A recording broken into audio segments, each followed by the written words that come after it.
বলি শুনছো, মাঠে তো যেতে হবে। রামু কাকা সকালবেলা তার গরু নিয়ে চলে গেছে, চলো আমরা দুজনে যাই। আর আমি তো রান্না বান্নাও করে রেখেছি, বাচ্চারা খেয়ে নেবে। চলো ঘুরে আসি। হ্যাঁ বউ, তুমি ঠিকই বলেছো। রামু কাকা সেই সকালবেলা রোদে মাঠে লাঙল দিচ্ছে। চলো একটু রামু কাকা কি করছে একটু আমরাও দেখে আসি, আর একটু ঘুরে আসি দুজনে মাঠে থেকে। বাচ্চারা, আমি রান্না করে রেখেছি, তোমরা দুজনে খেলবে। আর ঠিক টাইম মতো দুপুরবেলা স্নান করে, আর বেশি পুকুরে সাঁতার কাটবে না, স্নান করে খেয়ে নেবে আর নিয়ে ঘুমিয়ে পড়বে। আমাদের মাঠে থেকে ফিরতে দেরি হবে, একদম দুষ্টুমি করবে না।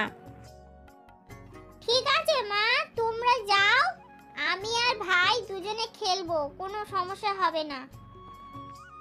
চলো আমরা দুজনে মাঠের দিকে একটু পায়ে পায়ে এগিয়ে যাই। ওরা এখানে থাক, সমস্যা তো নেই, আমি তো রান্না করে রেখেছি, খাবে দাবে ঘুমাবে। ওরে বাবা, অনেক দিন পরে মাঠে এলাম, কি ভালো লাগছে।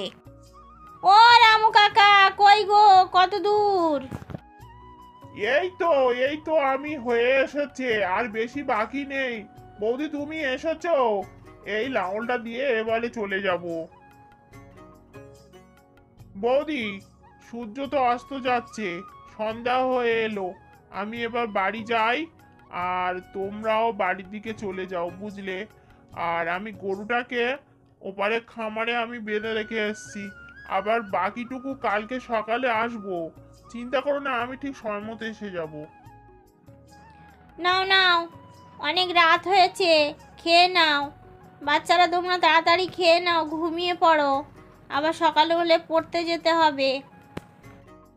তো সবাই খেয়ে ঘুমিয়ে পড়লো। তো বন্ধুরা, এই হলো একটা গ্রামীণ চাষি ফ্যামিলির ছবি তোমাদের কাছে আমি তুলে ধরলাম। যদি ভিডিওটা ভালো লেগে থাকে তাহলে বন্ধুরা একটা লাইক করে দিও। চ্যানেলে যদি কেউ নতুন থাকো তাহলে একটা সাবস্ক্রাইব করে দিও, আর বেল আইকনটা বাজিয়ে দিও। আর আজকের আমার ভিডিও এডিটিংয়ের মধ্যে যদি কোনো প্রবলেম দেখতে পাও বা সমস্যা দেখতে পাও, দয়া করে কিছু মনে করো না। এডিটটা আজকে অনেক ডিস্টার্ব করেছে, তাই যেটুকু পারলাম তোমাদের সামনে উপস্থাপন